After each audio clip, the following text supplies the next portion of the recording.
Gak ada opsi selain bangkit di game yang kedua untuk menuju ke arah game ketiga. Atau mereka akan lebih tenggelam. Dan bahkan RRQ dengan line up kemenangan mereka. Mampukah mereka terbang lebih tinggi di klasemen? So, Lane of Dawn, mari kita saksikan bersama-sama. Oke, ya match point ya. Satu langkah lagi nih dari raja-raja muda kita. Untuk mengungguli dan naik lagi dari klasemennya. Masalahnya dengan pick hero yang gak terlalu berbeda sebenarnya dengan ya game pertama. Tapi metodenya yang beda nih. Rebellion, mereka membawakan sesuatu yang harusnya mereka pakai dari game pertama bahkan. Iya, pick off metode yang tadi sempat dimention sama Ranger Mas atau ya kiting. Biar nanti RRQ nggak main berlima, intinya begitu sih sebenarnya. Aku nggak setuju Kiting tadi sempat berbicara dengan Profesor KB karena aku nggak ngeliat game plan eksekusi dari RBL untuk berani disengage-nya itu. Mereka nggak punya exit plan ya Profesor. Jadi kenapa nggak mereka agresifin balik aja dengan ya memang punya power di situ mereka. Tapi ngomong-ngomong soal exit plan sekarang, kayaknya udah ada exit plan juga nih buat Audi CS karena dia bawain Pull Yourself Together. Jadi walaupun nanti dia bakal flicker Divine Judgment, pasti bakal ada flicker dalam kurun waktu yang lebih cepat dibandingkan dengan Idok sebagai perbandingan antar roamernya. Ya, Gue ngeliat masih ada masalah di mid lane sih. oke, tapi lihat di pasar depan sana, Flicker telah dikeluarkan, bahkan Suzuki sudah mendapatkan mid. The Spill of Alpha dapetin first blood, dan looking for double kill di tangan dari seorang Scalar. Hampir saja membawa Scalar langsung punya power gold yang tinggi. Dan lihat, decision making yang dilakukan Rinsya, ini benar-benar terlalu berani dengan kondisi dia bisa di pick off oleh sosok Kajan nantinya dalam 2 menit ke depan. Itu yang gue bilang tadi sih, masalahnya ada di mid lane. Clear bareng di mid lane-nya itu loh. Yang belum ada solusinya, jadi Auroranya akan selalu jalan duluan. Foreman ganking dari RRQ. Sementara Rebellion baru siap berdua bahkan. Wow. Dan tadi Spirit of Alpha-nya dari Sutsujin dia tahan loh. Karena dia tungguin dulu tactical repositioning dan flicker dari Matt. Karena dia tahu kalau misalkan Beatrix-nya udah ngedash, ya udah. Setelah saat dan timing yang tepat, akhirnya dia bisa menggunakan satu Spirit of Alpha-nya. Dan sekarang Swallow mau nggak mau harus clear bareng lebih cepat lagi. Bareng sama Audi CS. Karena kalau misalkan dia misah-misah nih untuk early plan-nya, untuk mid lane plan-nya, mereka bakal selalu ketinggalan langkah seperti yang Lim bilang. Dan ini akan menjadi keuntungan buat Idok karena dia bakal nge-camp duluan juga. Oke, informasi telah didapatkan berjalan depan sana. Kars udah level 4 tapi kondisinya dari Diamond yang memasang Kars terlebih dahulu. Tifa akan cepat terjadi. Idok akan berhasil menjadi point kill pertama tapi nampaknya Kars bersama dengan kawanan lainnya berhasil dipukul mundur karena mereka nggak punya badan untuk garis depan. Sedangkan Alpha dari Sutsujin bisa melenyapkan dan menelan siapapun yang ada di depan sana. Menang level sebetulnya, level 5 melawan level 4 Retribution. Damage-nya akan berbeda, tapi mampu ke RRQ setup. RRQ setup dari solo mid kill. out of nowhere, solo kill. Di arah bottom lane tapi berhasil mendapatkan Sutsujin dengan namanya pick off. Feel sangat nikmat. Berhasil mendapatkan power of RRQ. Tapi dari Retribution di tangan Ryota tanpa ada kontes membuat tim RRQ mereka kehilangan 2 point kill. Untungnya Skylar ganti dengan gold lane yang terkena solo kill di arah gold lane.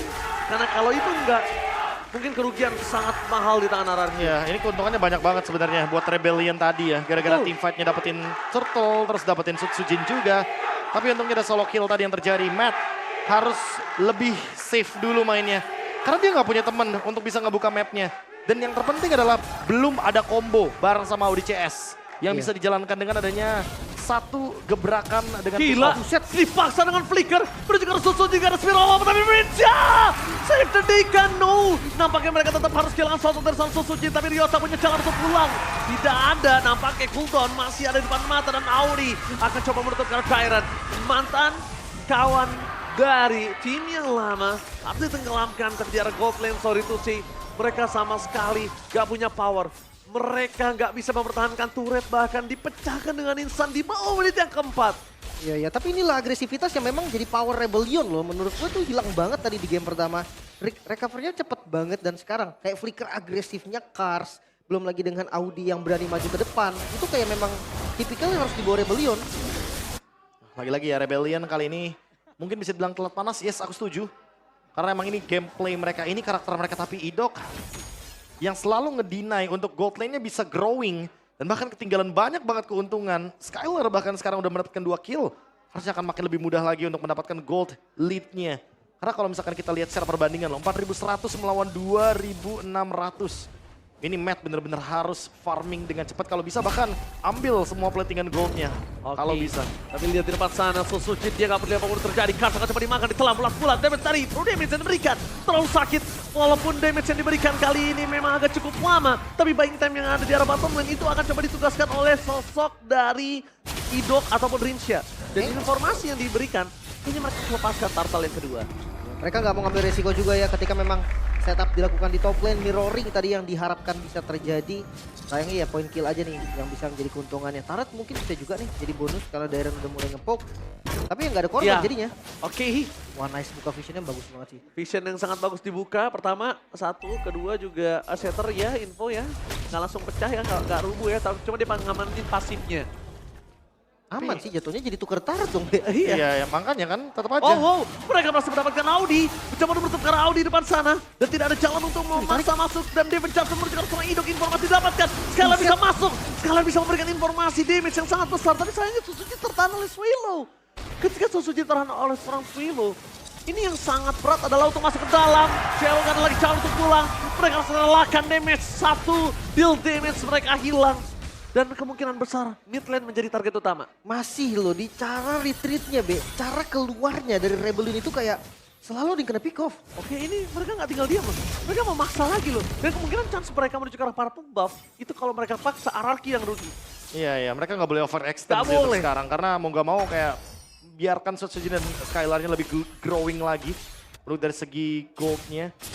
Nggak menunggu juga bagaimana nanti momentumnya ketika Ryota beradu dari segi battle retribution. Sebenarnya yang diuntungkan adalah RRQ. Kenapa? Karena mereka nggak dapetin 2 turtle yang pertama. Tapi sekarang Rebellion yang punya tanggung jawab untuk menyelesaikan perfect turtle mereka. Karena kalau mereka melepaskan turtle-nya, gold lead dipegang RRQ. Bahkan sampai menuju ke 3000 pun masih possible.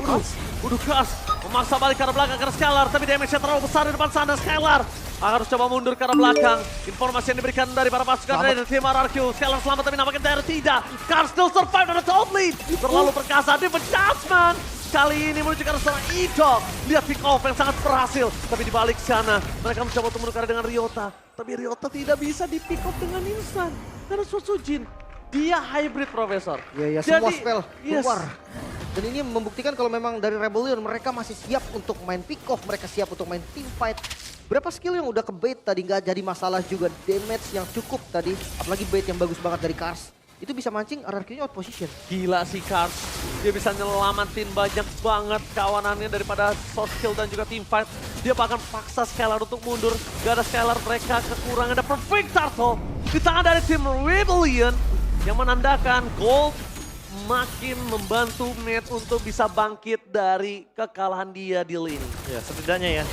Kalau tadi kekalahan di laning yang cukup sedikit menyakitkan bagi Gold Lane dan Rebellion. Sekarang mereka harus mengejar ketertinggalan tersebut. Walaupun mungkin secara individual Skylar masih sangat unggul sekali. Tapi lagi-lagi Kars kayaknya bukan target yang tepat. Win sangat coba untuk menjaga pasif di tempat sana. Menuju ke Swallow, Witold! Menuju ke Audit Desa menutup para pasukan dari tim Rebellion untuk bisa memenangkan team fight. Tapi dengan Swallow yang telah udah tidak lagi ultimate, kayaknya mereka seredam gameplay mereka.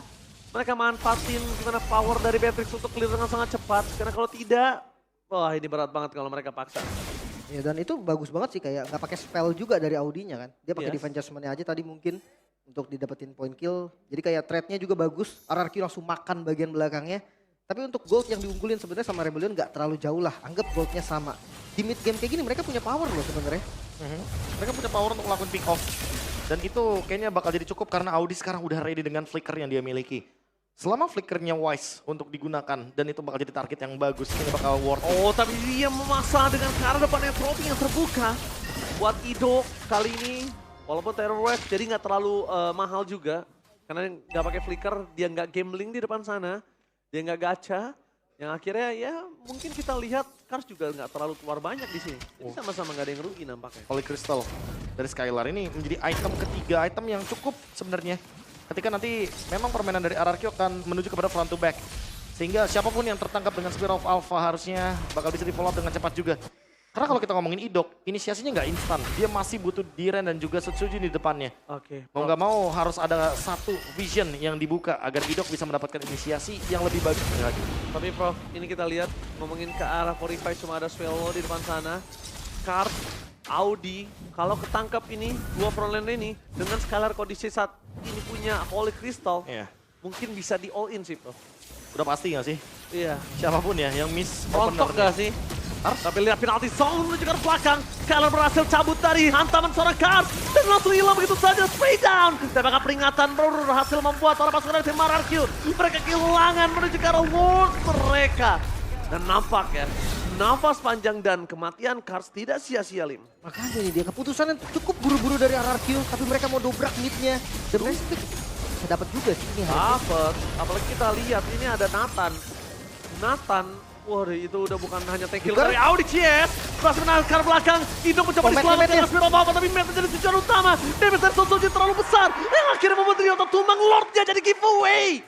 Lordnya jadi sia-sia kali ini. Hanya mengorbankan Idok, satu sosok roamer yang sebetulnya memang dia pun udah siap untuk menjadi tumbal. Tapi ya, dengan Lord yang berjalan di bagian bottom lane, setup yang dilakukan RRQ ini bagus banget. Dan ini bakal benar-benar jadi Lord giveaway. Jadi Tapi Lord giveaway. tenang dulu karena Lordnya slow push di area bottom lane. Jadi mungkin masih bisa dimaksimalkan selama nanti Ryotanya akan kembali lagi ke Land of Dawn. Tinggal sekarang pertanyaannya adalah Rebellion mau ngelakuin setup apa? Karena Audi CS ready lagi nih dengan Divine Judgment yang dia miliki. Dia mau main front to back kayak tadi atau mulai nih targetnya ke Sujin aja, pemegang Retribution karena kebetulan belum punya Immortality. Oke, kita lihat dari Audi CS, ingat dia punya Divine Judgment, siapa yang akan coba dia hukum. Dan Skylar di depan sana masih sangat kuat. Dan Lord pertama memang tidak terlalu berarti, tapi Lord berikutnya, kalau misalnya Skylarnya nggak dimakan itu juga nggak akan berarti, Prof. Dia punya entropy, punya flicker sih. Jadi kayaknya targetnya mungkin lagi-lagi ya harus ke depan dulu. Dan untuk sekarang sepanjang karir Audi CS di MPL ID, Kaja menjadi hero power dari Audi CS dengan 9 kali pick dan 89% win rate. Wow, Wah, itu angka besar. yang tinggi banget. Kalah Makanya. sekali bos. Oke, tapi lihat di depan sana dipecah sebelum ke arah belakang. Idok dan bahkan Rosok dari Kars berhasil menutup pasukan Aurora itu maju ke depan. Witcher masyarakat pasif, Scalar mencoba untuk membantu tapi sedikit terlambat, namun skill terkeluarkan. Audi hilang, damage Scalar terlalu besar. Runner Apati gak bisa menumbangkan Scalar, tapi dia dengan 2 poin yang mendapatkan membuat Suzuki pun juga hilang. Dan akhirnya tershutdown untuk mendapatkan dari tim RRQ. Oh, Kars ini dia lagi-lagi ya yang membuat momentumnya tadi nutupin follow up damage Skylar yang tadi nggak ada di posisi tersebut, yang nggak ada damage jadinya 3 orang yang tadi tutup pakai penalty zone. Iya, padahal Skylar tadi udah sempat berada dalam keadaan yang cukup tertekan. Kawanan dari RRQ bener-bener kayak di-push balik dengan adanya pick off yang terjadi. Walaupun tadi Matt sempat mendeliver damage dengan sangat-sangat tinggi sekali, tapi lagi-lagi itu semua terjadi karena ada Kars. Penalty zone yang begitu on point dan Rose Gold Meteor yang akan menjadi sebuah jawaban ketika nanti dia di burst sama entropinya Skylar. Lagi-lagi targeting sih ini. Udah mulai cari target yang tepat. Apakah nanti Divine Judgment-nya lagi-lagi akan ke Idok yang menjadi inisiatornya atau ke Sujin sebagai pemegang Retribution mumpung belum ada Winter Crown kelihatannya. Wah, enak sih Sujin ya. Baru ada Winter Crown. Sujin enak sih langsung instan. Tapi sekarang Idok, dia juga nggak boleh ngelepasin boost-boost yang dia miliki. Dan bahkan kalau ngomongin Idok, kayaknya dia bisa lebih responsif sih dibandingkan dia harus tunggu permainan dari Audi CS. Reaktif ya. Dia yang Iya. nanti ngerespon dengan counter setup dibandingkan dengan nantinya dia yang malah jadi korban dari Divine Judgment terjadi. Oh, mereka memasang Giant di depan sana, terlalu offside nampaknya, masih bisa dipukul mundur ke arah belakang. Tapi Lord kali ini akan lebih kuat dibandingkan Lord sebelumnya. Skylar, tugasnya akan bertambah dari mungkin cuma hanya supply damage, sekarang dia juga harus clear cepat dan slow push. Jadi sebuah jawaban, akankah 3 lane push? Kalau tidak, karena kita lihat di arah bottom lane, minionnya dari RRQ itu mendapatkan keunggulan yang sangat maksimal. Jadi slow push kayaknya. Iya, jadi Mau coba buat di press dulu ya kan untuk di bagian bottom lane. Mungkin mereka akan nge-push di 2 lane yang akan di lead di bagian bottom lane dan juga di bagian mid lane. Top lane-nya masih cukup jauh. Oke, Skylar di depan sana, bakal coba untuk mundur ke arah belakang, tapi informasi dari Conscious Gaming, Audi CS sudah stand by your position, terus karena building, dengan sangat instan, Lord diselesaikan, di arah bottom lane, juga mereka akan coba melakukan clear dengan sangat cepat, tapi informasi yang didapatkan adalah Audi nggak ada conceal, tapi dia bisa instantly untuk masuk flicker dan Divine Judgment menghukum salah satu player RRQ. Free, best turret di bagian mid ini nggak bisa di defense lagi. Oh, Divine Judgment out of nowhere, masih mendapatkan cairan tanpa ada jawaban, mereka tidak bisa melakukan cover. Rincia di sana akan menjadi sebuah badan, tapi Skylar terlalu berani untuk membuka badan di depan dan membuat para pasukan tim RRQ mereka kill dengan Audi CS, 1 point kill. Skylar masih mau berani kah? Karena tidak ada damage yang bisa diberikan. Dan Skylar kondisinya dia nggak punya win of nature, jadi 1 by 1. Dan kalau lihat tembakannya kena ke arah Skylar, wah kasusnya bisa berbeda tuh, Prof. Ya ini full damage ya dari Full damage. Skylar-nya. Lagi. Hanya bermodalkan dengan adanya Blood Wings untuk survive. Tapi lagi-lagi keuntungan masih ada di kubu dari Rebellion sekarang. Karena mereka memanfaatkan untuk mendapatkan 1 base turret minimal. Tapi Lim, kalau misalkan hanya ditukarkan dengan 1 base turret, menurutku mereka bisa lebih daripada itu ketika tadinya mereka miss inisiasi di bottom lane. Daerah yang menjadi korban dan ternyata ditukarkan dengan Audi. Setidaknya mereka hanya sedikit melimitasi aja untuk farmingnya dari Diren agar dia tidak bisa menjadi salah satu jawaban untuk nge-stop damage dealernya, terutama untuk Swallow dan juga Matt di belakang. Ditambah lagi lihat Dairon dimiskinkan dengan 048. Ini akan membuat Kars lebih bebas lagi untuk bisa masuk ke arah belakang. Tangkap siapapun yang ada di sana. Ini Kars menjadi peran mahal banget. Kayaknya kalau misalnya mau ditutup juga waktunya masih terlalu banyak. Kecuali Idok berhasil mendapatkan sisi Tyron Red. Ya ini dia, setup versus counter setup. Kaja versus Kufra. Yang udah lama banget kita nggak lihat mungkin di beberapa meta belakangan. Tapi muncul kembali semenjak adanya meta-meta Hero Dash. Fighter Assassin yang sebagai pemegang Retribution mulai laris lagi di halayak publik. Dan sekarang Matt punya Demon Hunter Sword. Akan lebih mudah lagi untuk menumbangkan bagaimana HP tinggi dari Dairon, Idok, atau bahkan mungkin dari Setsujin. Positioning Matt sih. Yang penting Matt selalu bisa berdekatan mungkin dengan Audi ataupun dengan Kars. Karena supaya dia harus dijaga banget badannya.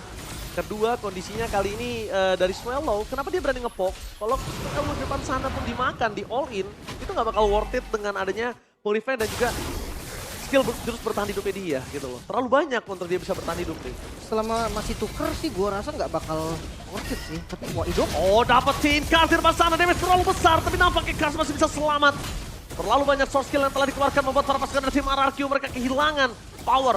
Pertama Idok ke poke, kedua mereka nggak ada Terror Rage, informasi yang sangat valid di depan mata. Nah, masalahnya kalau ketika Lord Dance kayak gini, dua-duanya sebenarnya enakan dari Rebellion. Mereka bisa all in cepat dan Setsujin posisinya udah kelihatan. Oh, Setsujin kebuka seperti ini bahaya banget sih. Tapi Tyron memasakkan Matt depan sana hilang. Jatuh! Putus jadi membuat para pasukan dari tim RRQ memaksa timpa dengan tidak adanya Tyron. Tapi dengan Win of Nature mereka masih coba untuk bertahan. Oh, no. Ryota bersama dengan kawan-kawanan dari tim Rebellion mereka harus mundur ke arah belakang. Karena dengan tidak adanya Matt mereka tidak punya power. Matt membuka badan, map awareness yang sudah dibahas oleh Lim dan juga Profesor KB. Oh my god, Dairon dengan pick off-nya mengubah nasib dari RRQ. Bahkan dengan semua keunggulan Rebellion, RRQ membalikan dengan satu buah momen saja. Oke, mereka nggak mau kasih nafas di arah top lane. Mereka coba untuk dorong juga di arah mid lane-nya supaya para pasukan dari tim RRQ mendapatkan 3 lane dengan maksimal. Wah, nggak cuma 3 lane sih. Ini mereka ngebayar lunas semua gold lead yang tadi dimakan sama Rebellion. Dan mereka akan memanfaatkan bagaimana slow push di area bottom lane. Agar nantinya mid lane juga bisa menjadi jawaban. Agar nantinya mereka bisa mendorong balik dengan adanya super minion wave. Oke, tapi kalau ngomongin defensif juga ya, dari Rebellion mereka masih punya high ground defense juga sih. Patrick yang kita tahu ya, untuk double ultimate-nya, 2 ultimate bisa clear 1 wave dengan lumayan cepat. Apalagi ada Bennett Rage. Dan ya nggak bakal gampang juga untuk masuk. Ada penalty zone nih yang bakal jadi pintu terkuat nih dari Rebellion. Dan 3 flicker, jangan lupakan itu. Rebellion ready semua flickernya. Sementara RRQ Hoshi udah digunakan tadi di team fight area Lord. Ketika Matt buka badan. Dan ini mungkin akan menjadi sebuah pertanyaan. Siapa yang akan membuka inisiasi terlebih dahulu? RRQ kah tanpa flicker? Atau jangan-jangan Rebellion akan melakukan counter setupnya ketika berada dalam keadaan dipush oleh Lord. Tapi itu worth it banget sih, flicker semua yang mereka miliki. Tapi lihat Itok di depan sana, maka coba untuk membuka badan. Hanya menakut-nakuti, membuat para pasukan dari tim RRQ dan bahkan di depan sana. Miss yang diberikan untuk para pasukan dari tim RRQ. Mereka harus mundur sejenak, tidak boleh terlalu terburu-buru. Dapetin mid turret aja udah bagus untuk mereka. Itok! Berhasil dapetin satu tembakan instant pick-up! Itok berhasil membuat para pasukan dari tim RRQ mendapatkan positioning dan mid versus Tyron. Itu nggak terlalu worth it. Bagaimana base-nya? The what the epic comeback yang dilakukan RRQ membuat para pasukan dari tim Rebellion kehilangan momentum. Ini bencana. Double kill looking for wipe dan RRQ berhasil membalikan keadaan. The what the epic comeback from